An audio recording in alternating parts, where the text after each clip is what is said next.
Hello again, everyone. This is Professor Casey. Welcome back. Today we're discussing chapters 7 and 8 from Lord of the Flies by William Golding. Okay.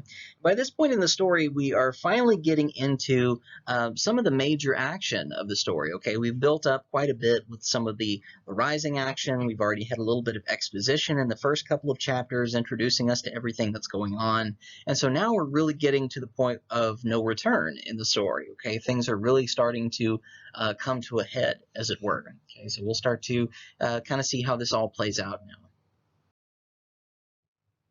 Now, when it comes to our cast of characters for this story, I managed to find this pretty decent little illustration here that someone has done of most of the characters that actually do appear in the story. So you can kind of get a general sense of what they look like. We've already looked at a couple of the photographs from some of the films and so forth, but these are a little bit more accurate to the story itself. Okay? So first of all, of course, we have Ralph, who is our elected leader. He's at the top left there. Okay, if you remember in the first chapter, he's called a fair-haired boy, which means that he's just blonde.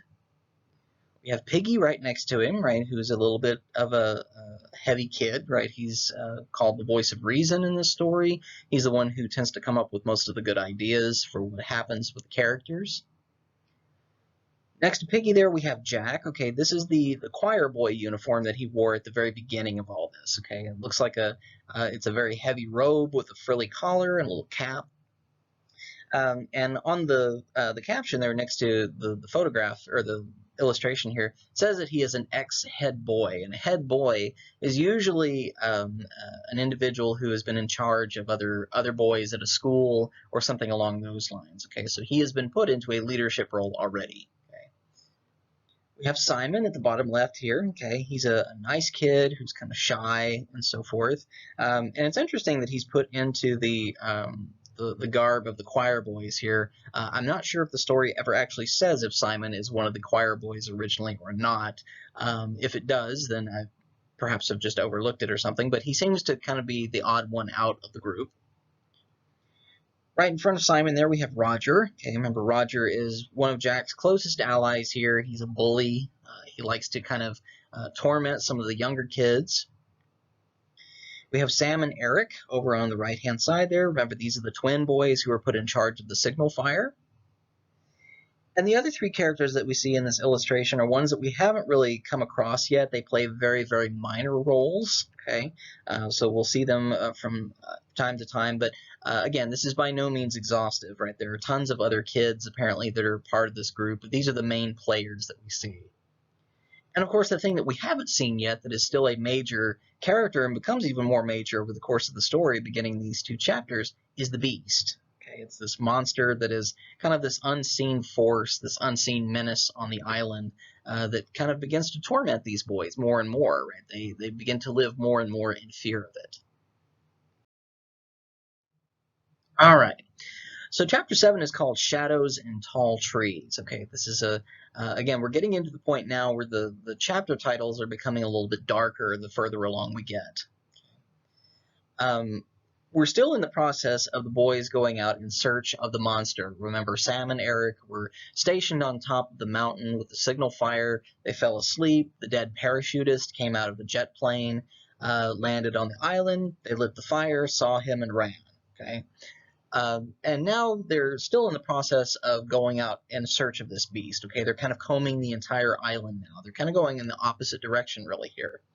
And in the course of this, Ralph is still in the process of being very introspective about things. Right, he's questioning life, he's questioning his own choices, and he's really beginning to get more and more depressed. Okay, he's losing hope gradually. And specifically, the book says that he looks at the ocean as kind of this never-ending barrier between the boys and their home, right? Getting back to the real world.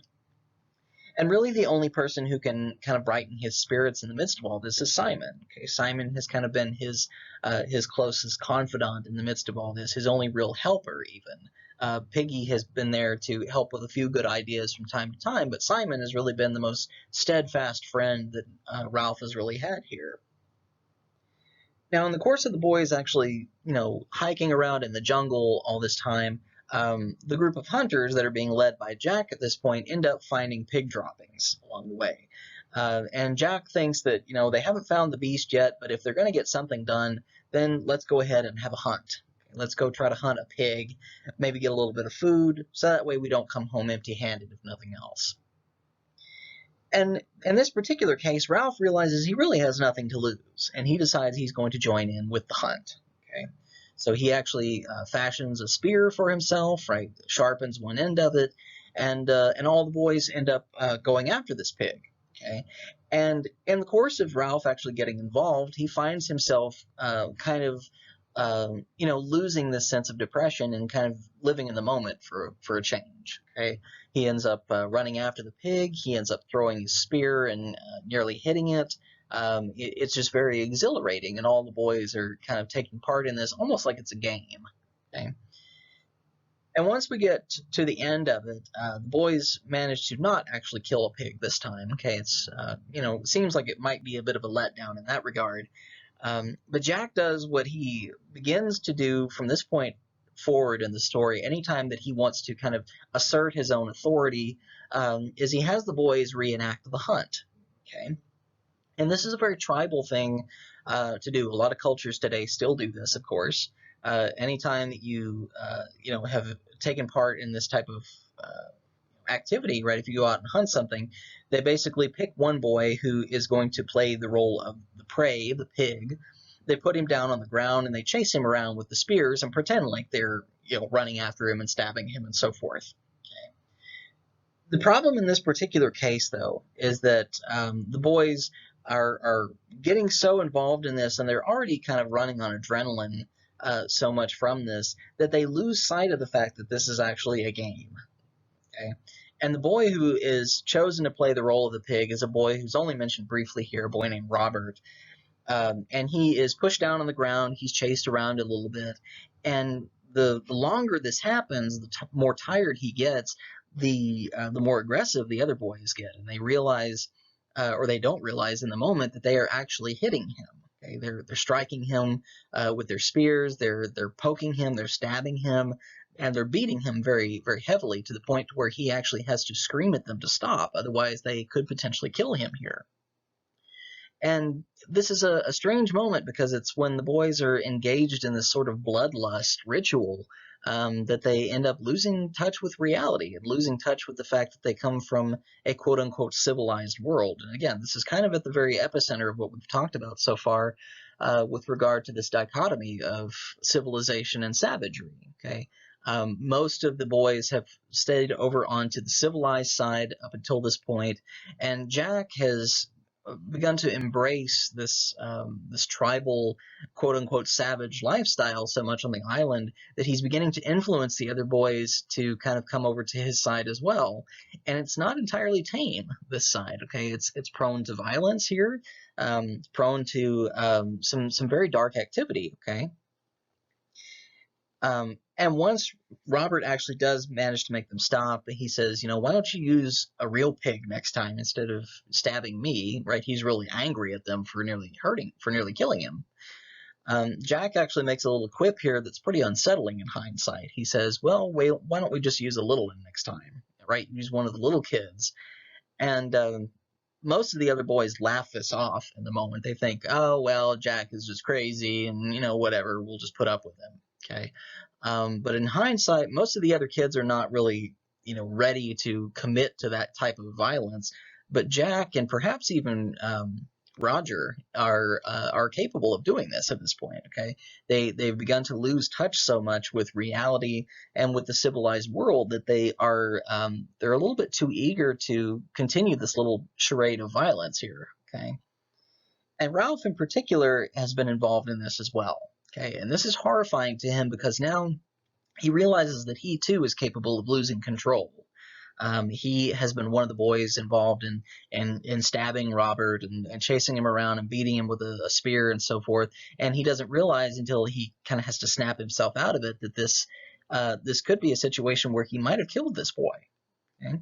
And remember, Ralph is the one who is kind of the pinnacle of a civilized character here, right? He is the one who has tried to lead this whole idea of having order to their life on the island, to create a lifeline back to civilization with the signal fire, right? He's tried to do everything he can to provide structure and mimic what adults would do. And now he realizes that he too is capable of being corrupted by all this, okay? So it's a very alienating moment for him. And Simon, after all this happens, Simon is part of the group as well. We don't know if Simon actually took part in this particular little ritual here, but he volunteers to go back to the beach where Piggy and the little boys are and tell them that the hunt will be coming back after dark, right? That these boys are going to be staying out for quite a while, okay? So again, this is kind of leaving us in a precarious situation here, okay? Because Simon, remember, represents kind of this moral presence in the story, and specifically moral support, really, for Ralph. And once Simon leaves, now Ralph is left all to himself with Jack and the hunters. Okay, so he's kind of left in this situation where he could be potentially corrupted further. Now, once it does get dark on the island, Ralph tries to say we need to stop and go back. You know, if we try to chase this thing in the dark, we might not catch it, right? Somebody could get hurt, anything could happen, okay? And of course, Jack does what he's done in the last 2 chapters, and that he actually challenges Ralph again. Basically says, "Are you afraid?" Right? Tries to taunt him a little bit here, and Ralph gives in to this little temptation here, because the whole point of Jack doing this is to try to basically make Ralph look like a coward. Right? Say that, you know, if he says, you know, he's not going to be able to give a good answer. If he says, "No, I don't want to go hunt at night," then he can easily be branded a coward. If he says yes, then it could be very easy for Jack to do something else, okay? But in this particular case, Ralph actually acts against his own instincts and agrees to hunt at night. And so finally, the boys get all the way around to the other end of the island, and Ralph, Jack, and Roger go up the mountainside where the signal fire is. It's gone out now. And they actually see the dead parachutist, the dead pilot, kind of off in the distance, right? The same thing that Sam and Eric saw. This billowing parachute, the dead body kind of flopping up and down in the breeze. And they all run back terrified, okay? Each one of them kind of goes in turn. Jack goes first, sees the monster immediately and runs back. And then when Ralph and Roger go up, Ralph is still kind of having a difficult time coming to terms with this, right? He doesn't really believe what his eyes see, okay? He thinks maybe it could be something else. I think the book even says it takes on the shape of maybe a giant ape or something along those lines, right? Each boy kind of sees their own fears associated with this somehow. So again, for this to be a situation where the boys go up the mountain, see this apparition, and come back down, remember, it's almost a religious experience for them, okay? And for Jack in particular, because Jack is kind of giving over to the idea that this thing exists, actually objectively exists, whereas Ralph and the others are not fully convinced yet, okay? Now, the whole idea for there being a hunt and being a reenactment of the hunt gives over again to the idea that the balance of power on the island has begun to shift quite a bit. Okay, if we're going to continue with this dichotomy of civilization and savagery, more of the boys are actually beginning to go on over to the quote unquote savage side. Okay, they're not behaving the way adults would expect them to behave. They're becoming more violent, more rambunctious, and it's showing that they are gradually losing touch with everything they've been taught. And again, Ralph is feeling very alienated by the idea that he has been involved in this. Okay, the feeling of corruption from this bloodlust activity is something that is really bothering him. He feels like he has been above this type of behavior this whole time, and for him to lose control so easily, it's terrifying to him. Okay? And of course, the implication here, and something that the author is really trying to tell everyone who reads the story, is that every human being has a predilection toward this. Okay, if you want to look at it from just a moral perspective, if you want to look at it through an evolutionary perspective, right? We all have some kind of an animal instinct inside of us And other authors, of course, have tried to expound on this before, right? You may have heard of Dr. Jekyll and Mr. Hyde, for example, even something like the Incredible Hulk, if you look at a modern example, right? Someone who gives over to that kind of base instinct of anger, of fear, of whatever, it turns them into something monstrous. Okay, and that's really what the author is trying to say: is each human being has the ability to give over to this. It just depends on how much of a push is needed here. And for Jack, for all we can tell, he didn't need much of a push. Okay, but for somebody like Ralph, he needed a little bit more, but he still realizes it's too easy for him. And of course, Jack is very quickly replacing Ralph in the course of all this. Okay, he's manipulating situations time and again. He's, questioning Ralph's authority and making Ralph do things that Ralph wouldn't normally do.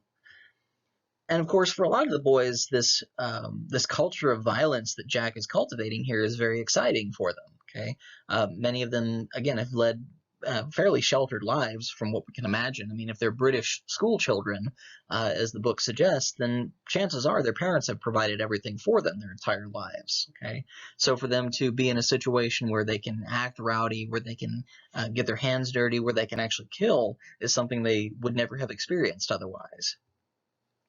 And of course, the beast is now taking over a major part of their life on the island, right? This, this presence kind of off in the shadows. They don't know if it's real. They don't know if it's something that is in their heads or not.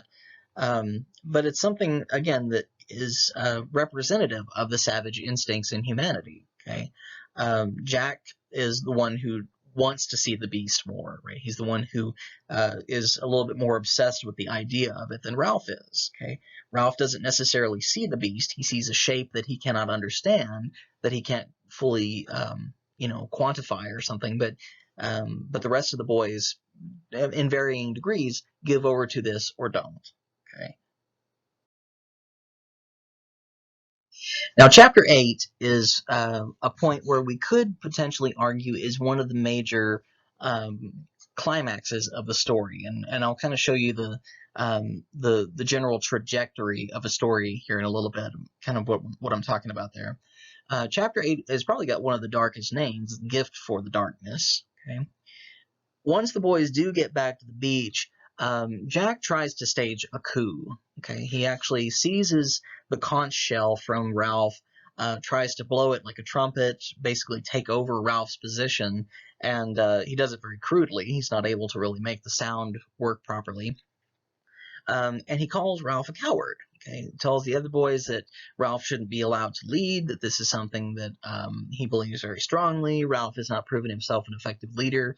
And to a certain extent, Jack is correct in some of these instances. Okay, we talked about Maslow's hierarchy of need in the last presentation, right? The fact that Ralph has not been able to really deliver on just the two most basic things that humans need, physiological needs like food and so forth, and then shelter, right? Some sense of security.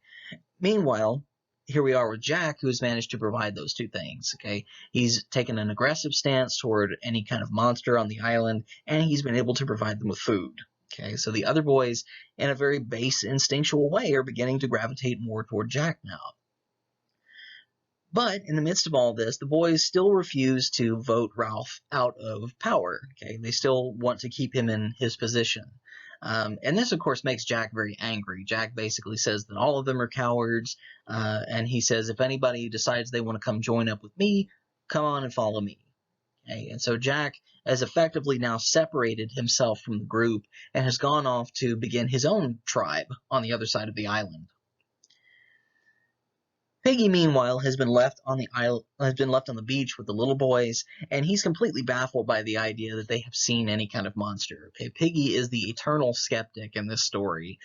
He doesn't really believe in anything supernatural that we can tell. Okay, he seems to be very practical about that. And he's practical in the sense that he's happy to see Jack leave. Okay, remember, Jack is the one who slapped Piggy in the face, broke his glasses, and so Piggy's already got a negative perception of Jack anyway. And one of the good ideas that Piggy makes here is that rather than trying to separate, individuals off from the group and so forth to build a signal fire on the mountain, is why don't they just build one on the beach? Okay, the beach is big enough to where they're able to actually, make a big enough fire to where it could potentially be seen from the ocean, from the air, and so forth. So this kind of gives them a little bit of a sense of security, kind of closing ranks, as it were. After this happens, though, a lot of boys end up deserting in the night. Okay, they end up running off and joining Jack's group. Okay, and Jack very quickly forms a brand new tribe and declares that he is going to be the chief of it. Okay, this is where Jack is effectively having a full break with reality. Okay, a full break with everything that deals with the civilized aspects of the group. Jack very quickly calls a hunt together, okay, to kind of celebrate the formation of this new tribe. He does it at night, okay, and Jack very brutally kills a pig and takes it a step further here because he begins to use this as a much more symbolic act. He ends up mutilating the pig, cuts its head off, and puts it onto a pole, which he then sets into the jungle clearing, okay? And he leaves it there as an offering to the beast. Okay, this is where we get the chapter title from.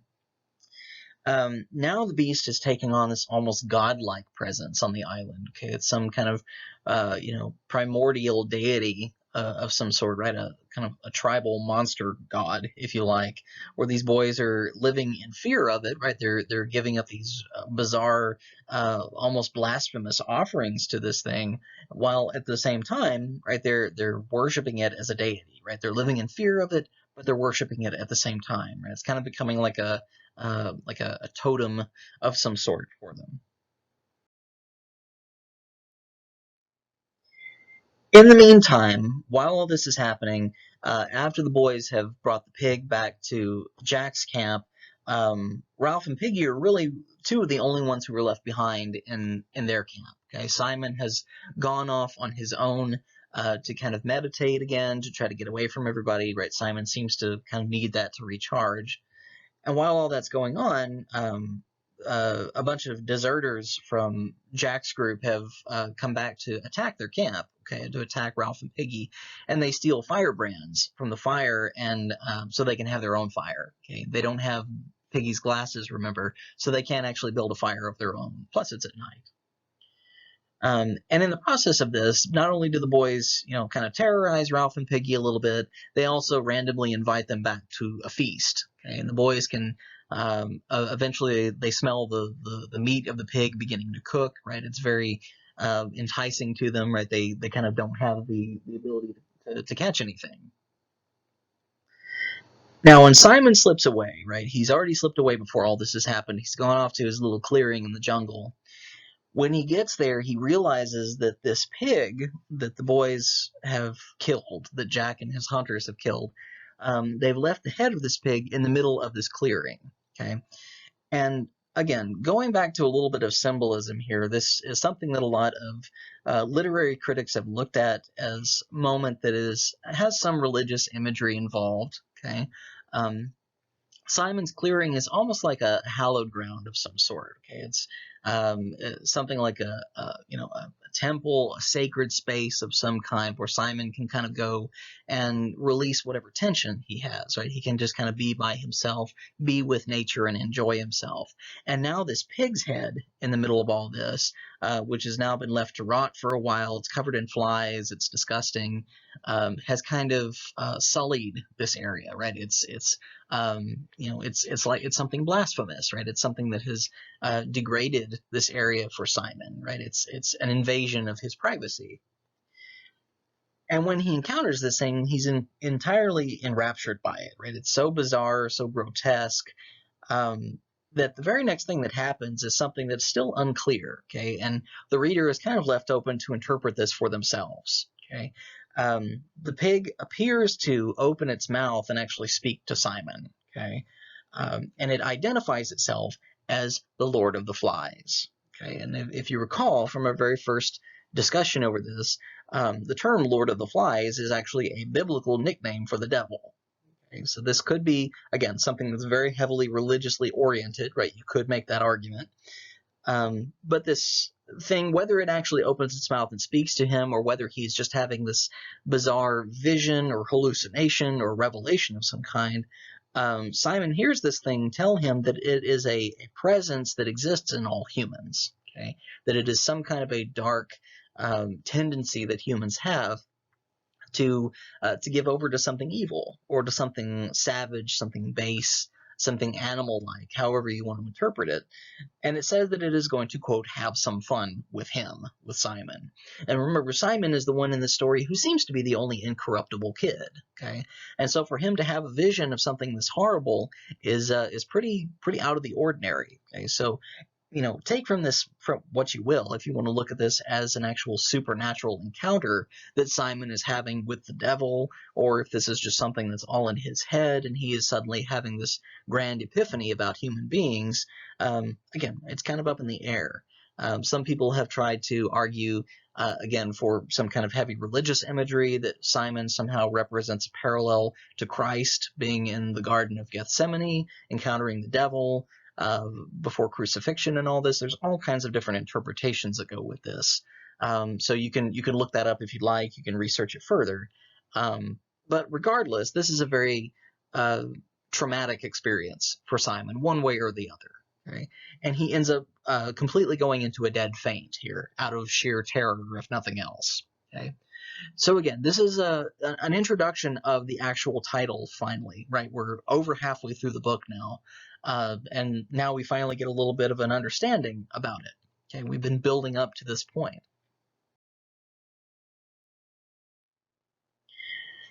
And in Chapter 8, now that we have fully shifted the balance of power on the island, remember, Ralph and his group, this little quote-unquote civilized group, have up until now tried to be as democratic as possible, right? They've used the conch shell, they've tried to call meetings and have everybody have the chance to speak, and now with Jack kind of taking over everything and introducing the beast, we get this almost theocratic, cult-like totalitarianism, okay? And the term totalitarianism is something that is, the key word here is total, right? The first 5 letters here, okay?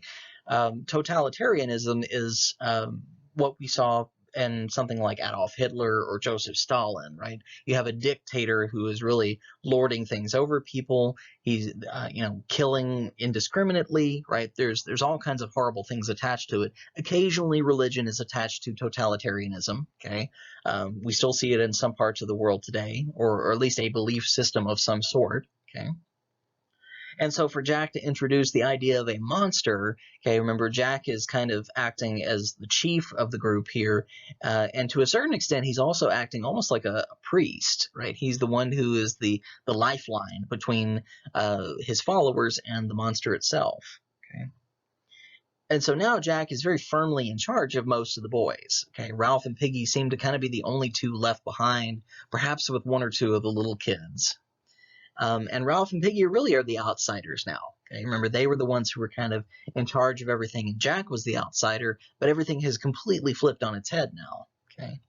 And again, the beast has taken on a godlike presence on the island. Okay, and Jack decides he's going to pacify it with sacrifices. Okay, he's given a pig's head to it now, and his actions in the future will speak more and more toward that. And again, using the beast as a way to exercise his power is something that works very easily to his advantage. Okay, again, he can now exercise power as a chief, and he can exercise power almost as a priest, right? Someone who can actually use the supernatural to instill fear in people, right? To make them behave and do what he wants. And meanwhile, of course, Ralph, everybody else has different reactions to the beast. Okay, Ralph is still in a depressed state, right? He has failed in his duties, and he's unable to come to terms with what he saw, right? He doesn't know if he really saw a monster or not. Remember, he only saw it at night, okay? And that's really the only time that any of the boys have seen it. If they had climbed the mountain during the day, as Ralph wanted, and seen the dead parachutist, it would have completely done away with the concept of the monster altogether. Okay, so it's kind of by happenstance, really, and by Jack's own manipulation that this has gone the way it has. Again, Piggy is still very skeptical toward all this. He thinks that it's nonsense. Simon, though, is the one who has the most complex encounter with all this, right? He has had a very deep revelation about humanity. And again, for a kid who is maybe only about 10 years old, this is something that's pretty difficult to swallow, okay? And it seems almost now that Simon has become a target, okay, because this thing has said it's going to have fun with him, okay? So we'll end up seeing how that plays out in the next couple of chapters. One thing I very briefly wanted to do here is give you a sense of what this island might look like. Okay, this is an artist's rendering of the island here. And you can kind of see here the geography of it in general. Okay, on the bottom left corner here, you see this little spot in the jungle that's kind of cut out. This is what the author refers to as the scar in the first chapter. This is where the plane made an impact on the island and tore up a bunch of the trees. You can kind of tell. And this little area in kind of the bottom center here on the beach is kind of where these huts are supposed to be. This is where Ralph and his group are. And they have kind of this little stone platform where they have most of their meetings. Up at the top left up here is where the signal fire is supposed to be. It's kind of on the top of this mountainside. Dead parachutist appears to have landed on the rocks kind of nearby it here, so he's still kind of stuck up there. This is where the boys end up seeing it, running away. And after the hunt, the place where the pig is placed is in this jungle clearing. Remember, this is where Simon's little sacred space is. Okay. And now, for all intents and purposes, Jack and his group have gone all the way to the very far right corner of the island here, this little rock formation that juts out here. This is what they refer to as Castle Rock over the course of the story. Incidentally, if you've ever read or seen any of Stephen King's works, the town that most of his stories take place in is a town called Castle Rock. Okay? And this is where he gets it from. All right, so very last thing I'll show you here.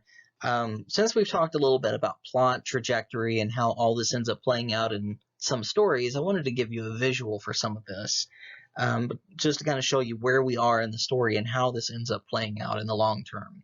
And you can look at this for just about any story that exists. Okay, we begin with the exposition. Okay, this kind of baseline for everything at the beginning of a story. Okay. Exposition is usually the first 2 or 3 chapters, perhaps. This is where we are introduced to the main characters of the story. We're given a little bit of an idea of the setting and the general conflict of the entire story. Okay? And that's what we got in the first 2 chapters. Who are the characters? Where are they? And what's going on? Up until now, we've been involved in what's called the rising action. Okay, this is where the characters begin to try to solve the conflict as much as they can. Quite often, these attempts, though, end in failure. Okay, and we've been building up and building up and building up. We've had the signal fire go out multiple times. We've missed a chance at rescue at least once that we know of. And now we're hitting the point called the climax, okay? And many stories don't just have one climax, right? This particular story could potentially have 2 or even 3 climaxes, okay? There's a lot that could go into this. So you might see 1 or 2 or even 3 different of these little mountaintop points going up and up in a story, okay? But the climax is the biggest moment of high action and suspense that occurs in a story. And sometimes there's only one climax and sometimes more, okay? Quite often this is considered, though, a point of no return. Okay? This is a situation where things cannot go back to the way they were. Something traumatic happens, something very dramatic happens. Okay. After this, you get the falling action, okay, and this is the downward trajectory of the story leading to the conclusion, okay. This is everything that happens after the climax, okay. Sometimes it's just the fallout from whatever's happened in the climax, and then we finally end with a resolution at the bottom, okay. This is the end of the story where conflicts are typically resolved, okay. Some cases they're resolved happily, sometimes not, okay. Sometimes resolutions don't always end the way people want them to end. Okay, so for this particular story, we've already hit at least one climax here. We probably will hit at least one more before we get down into the downward trajectory, though. Okay, so I at least wanted to give you a little bit of an idea of this. And again, you can apply this to any book, any movie, any TV show, and it works. It works in almost every situation. Okay. So anyway, that's all I have to say now about chapters 7 and 8. So head on over to the discussion board and answer a few questions, and I'll see you next time.